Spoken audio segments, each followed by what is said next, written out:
This is a story set in an age that is now gone, the Cold War.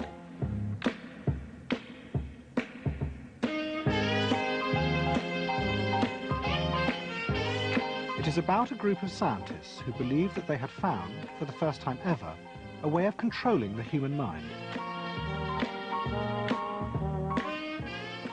They were convinced they had discovered how to change human memory, how to alter the way memories of the past were stored in the brain.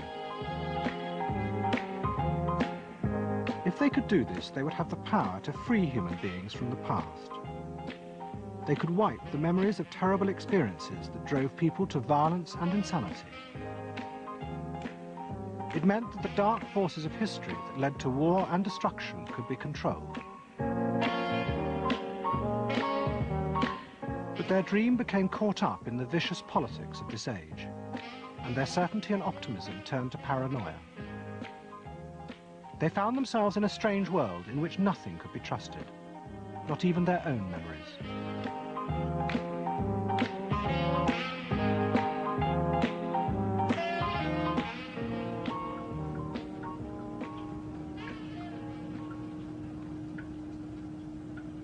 In 1938, a neurosurgeon in Montreal began a series of operations on patients who suffered from epilepsy. His name was Wilder Penfield. In that operating theater, Dr. Wilder Penfield would perform his brain surgery. What he would do very basically is literally he would cut the skin, take the skin flap back, roll it back. He would then literally remove the skull, the top part of the skull. The patient all this time is under a local anesthetic, completely conscious. And there was a surface of the brain visible right in front of our eyes. I had a bunch of electrodes on the brain recording its electrical activity. And then we'd put an electrode on, stimulate the temporal lobe, and suddenly they would be transported into Africa or something, and they remember some experience they had many, many years ago, and it would be very vivid to them, just like a dream. Penfield had begun the operations to investigate epileptic seizures, but he found something that no one had predicted. He seemed to be able to turn human memories on and off at will.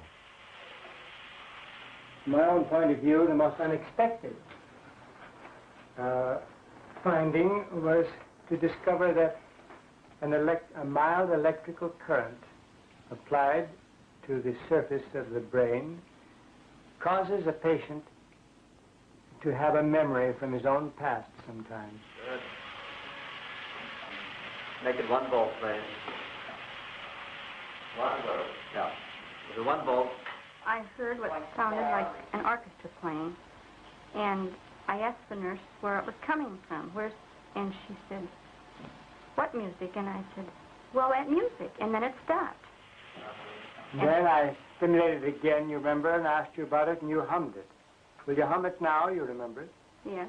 Go ahead. Da da da da da da da da da da da da da. Yes, and then when you got to that point, the nurse exclaimed, "I know what it is. It's rolling along together." And you said what? And I said, "Yes, that's what it is." And now...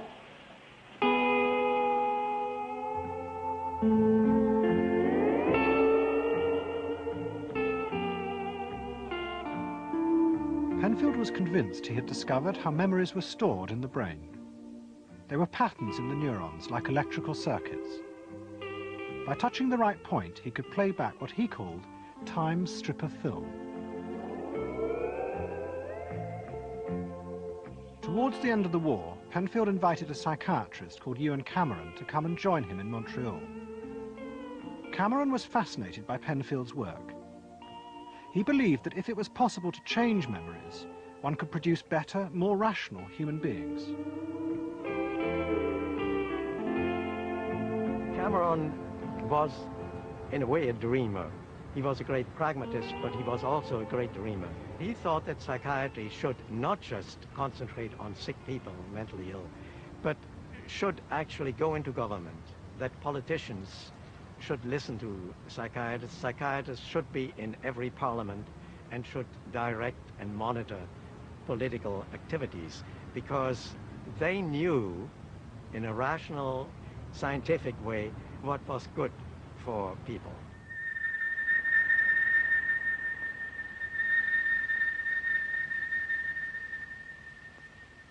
Cameron had been an advisor to the judges at the Nuremberg trials. The experience convinced him that the bitter rivalries of nationalism, which had led to the war, had to be eradicated. Nationalism, he thought, existed only in people's minds as distorted historical memories. If those memories could somehow be altered, one could produce a rational world, free of war. What Cameron thought was that mankind was not inherently evil. When he came back from Nuremberg trial, where he was an expert, he could see that what had happened with prejudice and nationalism leading to World War I and II, he thought that should never happen again. And he hoped that nationalism could be wiped out. People would forget about it. They would remake people. Cameron founded the Allen Memorial Institute in a Gothic mansion overlooking Montreal. It was both a psychiatric clinic and a centre for research. His aim was to find ways of changing the memories in the minds of his mentally ill patients. And she said, you have used me as a fish long enough. You know, she has used you as a fish. You know, she spoke like that. Not me, but she was talking to her partner who was recording everything from every room, even the cafeteria. We were looking upon memory as a pattern of circuits in the brain which had got deranged. And if we could change that, if it was a memory which was a sick memory and it could be got rid of and replaced with a healthy memory or a healthy pattern of memories, then he might get success, even with neurotic patients. Then, 3,000 miles away, a series of grand historical events began to unfold. They would give Cameron the chance to pursue his dream. A shadow had fallen upon the scenes so lately lighted by the Allied victory. From Stettin in the Baltic to Trieste in the Adriatic, an iron curtain has descended across the continent. As the Cold War began, memory became a weapon in the confrontation between Russia and America. A stream of refugees from the Eastern Bloc began to arrive in the Allied sectors in Germany. To American intelligence agents, the knowledge these people carried with them was critical. America knew nothing of the Soviet Union. Well, the reason memory became important in the Cold War because we were seeking information, and all information is based on memory. When I talk to a Soviet defector, and I'm talking back in the days of the Cold War, I want to know everything that he remembers.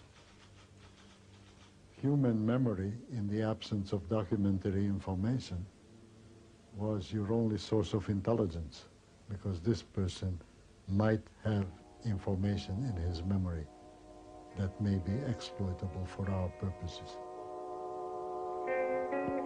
But the CIA began to fear that the Soviets had found a way of controlling human memory.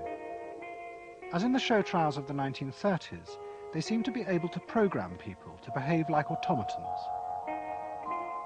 The idea that it might be possible to manipulate memory gripped the imagination of those in power in America. Yes!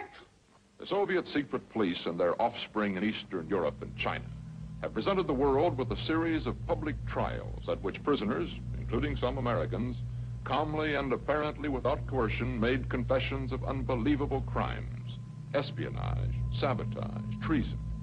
To Western observers, these confessions